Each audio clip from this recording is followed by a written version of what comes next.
वक्फ कानून के बाद अब केंद्र सरकार यूनिफॉर्म सिविल कोड यानी यूसीसी को लागू करने की तैयारी में दिख रही है। केंद्र सरकार के तीसरे कार्यकाल का 1 साल पूरा होने से पहले बीजेपी ने एक वीडियो जारी कर यूसीसी लागू करने के संकेत दिए, लेकिन इस पर अभी से मुसलमानों ने कुर्बानी वाली धमकी देनी शुरू कर दी है। मुसलमानों का कहना है कि मर जाएंगे, मार देंगे, लेकिन किसी भी कीमत पर यूसीसी लागू नहीं होने देंगे। क्योंकि बीजेपी ने जो वीडियो जारी किया उसमें सरकार के कार्यकाल की उपलब्धियां गिनाई हैं और उसी वीडियो में यूसीसी लोडिंग भी लिखा गया है, यानी साफ है वक्फ के बाद अब सरकार जल्द से जल्द यूसीसी लाने की तैयारी में है। वीडियो आने के बाद मुसलमान भड़क उठे और यूसीसी लागू होने पर मरने मारने की धमकी दे डाली। ये कानून लाने नहीं देंगे, मर जाएंगे, मार जाएंगे, मार देंगे। कर रहे हो? हाँ, ये कानून हम लागू नहीं होने देंगे। ये आजाद हिंदुस्तान है, आजाद मुल्क है, हम भारत के रहने वाले हैं। हाँ, तालिबान कानून को लागू होने देंगे, उनकी मर्जी का। मुसलमानों ने यूसीसी को मजहब के खिलाफ बताया और यूसीसी के खिलाफ खून बहा देने की बात कही। जो भी करना होगा उसके लिए करेंगे। अरे हमारे बुजुर्गों ने खून बहाया, हम भी बहाएंगे। कैसे बहा देंगे? अपनी शरीयत पे आज नहीं आने देंगे। ये कानून नया लागू नहीं होने देंगे। जो पुराने बड़े चले आ रहे हैं उलमा जो कर रहे हैं उस चीज को कानून माना जाएगा। एक और मुस्लिम यूसीसी के विरोध में मरने मारने की बात कर रहे हैं, तो वहीं बीजेपी ने इस मामले में अपना स्टैंड क्लियर कर दिया है। जहां तक यूसीसी का विषय है उसमें भारतीय जनता पार्टी बैकफुट में क्यों रहेगी? भारतीय जनता पार्टी ने अपने मैनिफेस्टो में हमेशा यूनिफॉर्म सिविल कोड के विषय में गर्व के साथ कहा है। इससे पहले बीजेपी ने जम्मू कश्मीर से अनुच्छेद 370 को खत्म किया और इसके बाद 3 तलाक पर कानून बनाया। हाल ही में वक्फ संशोधन बिल पास किया और अब यूनिफॉर्म सिविल कोड की बारी है। लेकिन यूसीसी लागू होने से पहले ही मुसलमानों ने इसके खिलाफ जंग का ऐलान कर दिया। कांग्रेस सांसद और लोकसभा में विपक्ष के नेता राहुल गांधी अमेरिका की यात्रा पर हैं। यहां बोस्टन में भारतीय प्रवासियों को संबोधित करते हुए राहुल गांधी ने भारत के चुनाव आयोग पर एक बार फिर सवाल खड़े किए।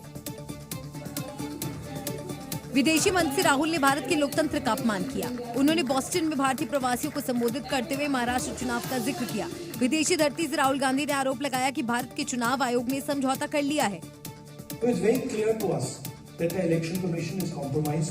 It's very clear that there is something very wrong with the system. We've said it. We've said it publicly. I've said it multiple times. I've said it in press conferences.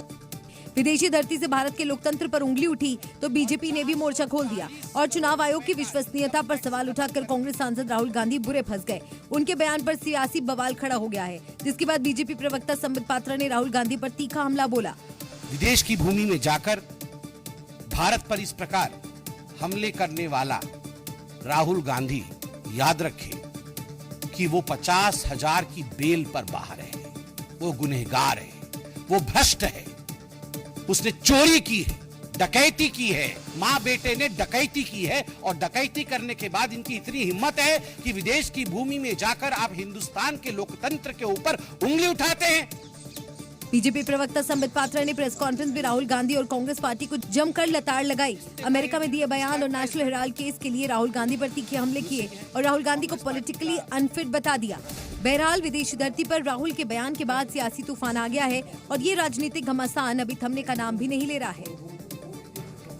Super power America भी अब ऐसा लग रहा है कि हिंदू धर्म को मानने लगा है और इसकी बानगी उस वक्त देखने को मिली जब अमेरिका के उपराष्ट्रपति जेडी वेंस भारत दौरे पर आए। हालांकि मैं आपको बता दूं कि उनकी पत्नी एक भारतीय है। एयरपोर्ट पर उतरने के बाद उनके बच्चे पारंपरिक भारतीय परिधान में नजर आए और जाहिर सी बात है कि मां बच्चों को हमेशा अपनी पसंद के ही कपड़े पहनाती और वो भारतीय है। जिसके बाद जेडी वेंस अपनी पत्नी उषा और तीनों बच्चों के साथ अक्षरधाम मंदिर पहुंच गए, जहां मंदिर के अंदर जाकर सभी ने पूजा की और भारतीय सांस्कृतिक विरासत को समझने का प्रयास किया। दर्शन के बाद वेंस जब बेटे के साथ मंदिर से बाहर निकले तो उनके गले में फूलों की माला थी, जबकि उनका बेटा पारंपरिक भारतीय परिधान में नजर आया। कुछ देर बाद पत्नी उषा भी मंदिर से बाहर निकली, जिनके गले में पूजा की माला थी, जबकि बेटी अपने हाथ में माला लेकर सीढ़ियों से उतरी दिखाई दी और बाद में पूरे परिवार के साथ खड़े होकर मंदिर के सामने फोटो खिंचवाया। लोगों ने भी जो कहते हैं ना, हमारे जो यहाँ की संस्कृति थी, हमारे जो रिवाज थे, तो वो उन लोगों ने आज उसका अनुभव किया, ऐसा हमें लगा। तो बच्चों ने भी काफी एंजॉय किया। दरअसल अमेरिका की द्वितीय महिला आउशा वेंस का पैतृक गांव आंध्र प्रदेश के पश्चिमी गोदावरी जिले का वडलूरू है, जिसके चलते यहाँ भी काफी हलचल है।